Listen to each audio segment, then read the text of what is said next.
Hollywood is serving absolute chaos and couture today. First up, Kylie Jenner has fans convinced she and Timothée Chalamet just soft-launched an engagement after one suspiciously sparkly red carpet moment.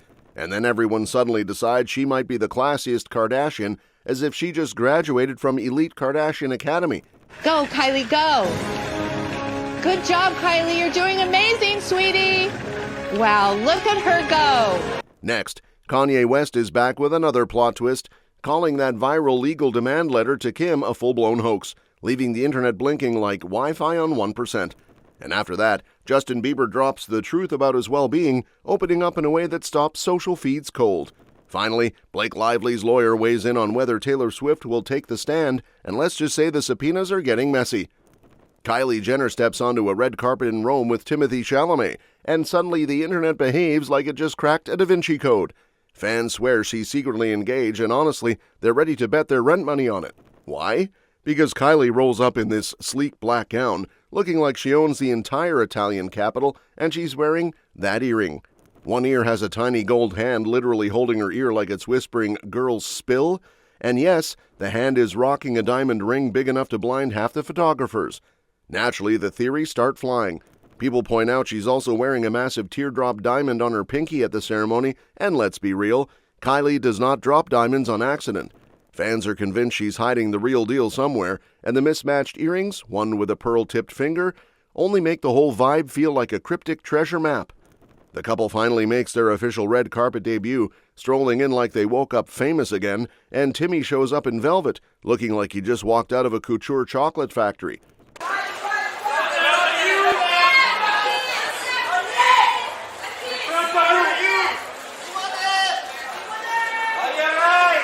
Insiders whisper that he snagged a special David Award, which only adds to the power couple on tour energy. Before Rome, everyone expected them to roll into the Met Gala hand in hand, but nope. Timmy ditched the world's fanciest dress-up party for the Knicks, because apparently nothing says romance like playoff stress. Kylie didn't pressure him, which he loves, and he enjoyed the game so much he was practically vibrating through his phone screen. Meanwhile, the two have been all over each other at every major event this year. Oscars, Coachella, random basketball games, but Timmy stays far, far away from the Kardashian cameras. He's serious about his craft and doesn't want to become that guy from Kylie's show. Kylie's shutting down all questions about him in interviews too, so whatever they're building, they're guarding it like Fort Knox.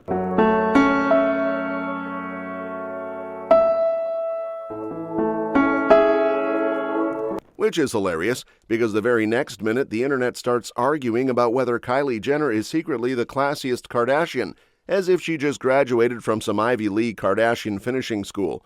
Go, Kylie, go! Good job, Kylie. You're doing amazing, sweetie. Wow, look at her go. I actually like the thing lower top. And honestly, the timing is peak comedy, because while everyone is zooming in on her jewelry, Kylie is proving she's running her own little empire with a whole different rulebook. Her red carpet moment with Timothée this week didn't just shut down breakup rumors, it basically sent a push notification that she's unbothered, hydrated, and minding her business. The rest of the family usually hits the post first, clarify later button, but Kylie, she treats drama like it's spam mail. Silence is her superpower. She just blinks calmly while the internet combusts. Even though she's the baby of America's most documented family, she's somehow the one who cracked the code. Share the glam, hide the chaos. Everyone else built their careers by telling the world everything from brunch plans to breakdowns, but Kylie decided early on that oversharing is for people who don't have $1 billion beauty brand and 2 kids to tuck into bed. Remember her first pregnancy? She turned 9 months into an invisibility challenge and won. Fans were drawing conspiracy maps, and she was quietly living her best life until she dropped that emotional reveal video that made half the internet scream into pillows. She decided long ago that some moments are too sacred for public consumption, and honestly, she wasn't wrong. She kept the same energy with Travis Scott, years of on and off headlines, and not once did she clap back at rumors. She just confirmed the split politely and kept it moving. Even Tyga got the calm, respectful Kylie treatment, which is basically the opposite of the Kardashian brand handbook. She also films the least on The Family Show, which her siblings now admit they kind of wish they'd done too. Between televised breakups, robberies, transitions, and meltdowns, they've been through it on camera. Kylie saw all that as a kid and thought, yeah, no thanks. She's still in the fold, but she's playing on hard mode, fame without oversharing. which is hilarious because the Kylie calmness era immediately crashes into Kanye's latest plot twist like someone switched the channel from a spa commercial to a full-blown telenovela. One minute people are arguing about whether Kylie secretly runs the Kardashian universe with silk gloves, and the next minute Kanye is declaring that the viral legal letter supposedly sent to Kim was basically fan fiction.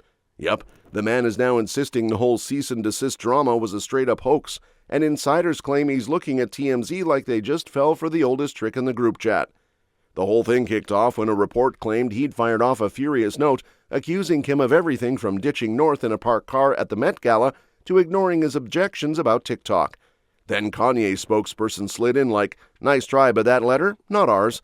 Apparently the lawyer named in it works for some office that may or may not exist and used a number that once belonged to a travel agency, which already sounds like the plot of a detective comedy nobody asked for.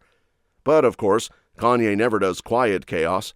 The man had just dropped a new song where he's ranting that his custody battle turned him into the villain of villains, and insiders say he went full scorched earth with lyrics that had everyone clutching their phones in disbelief. He even tied the release to VE Day because subtlety is clearly cancelled in his universe.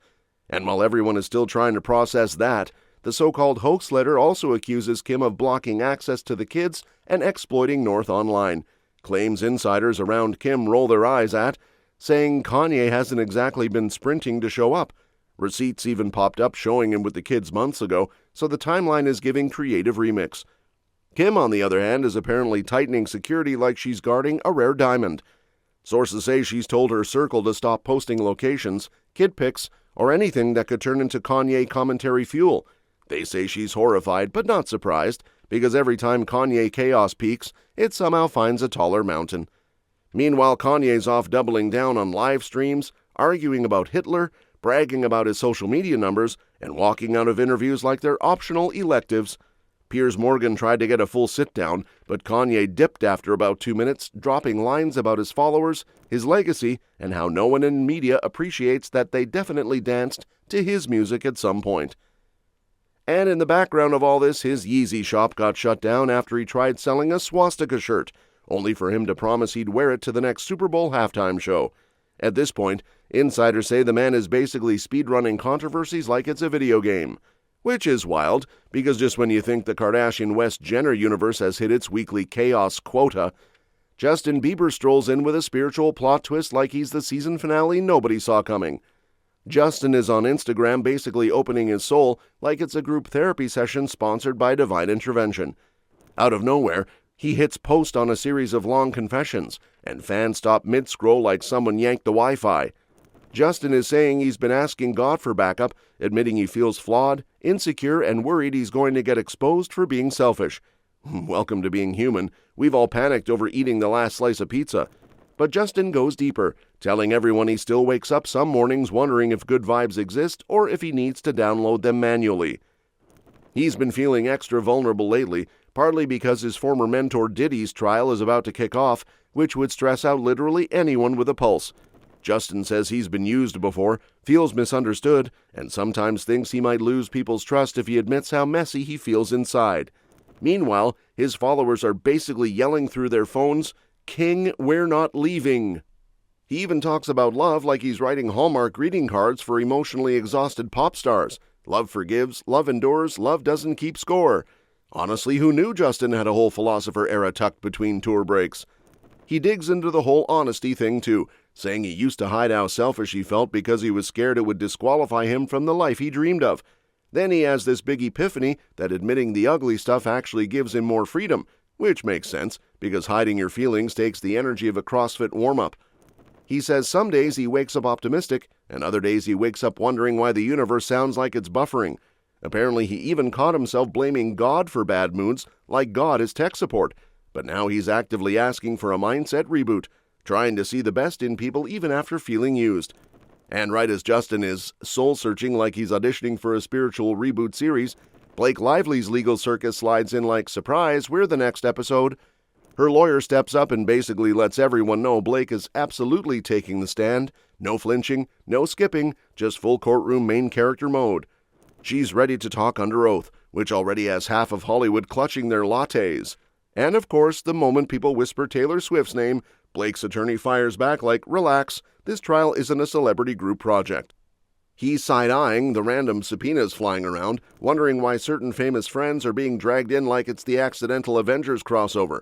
Meanwhile, Baldoni's camp is snapping back, claiming they've got receipts stacked higher than a Black Friday returns line. They're also throwing shade about Blake allegedly calling her crew dragons, which honestly sounds like the most Blake-coded Khaleesi moment ever.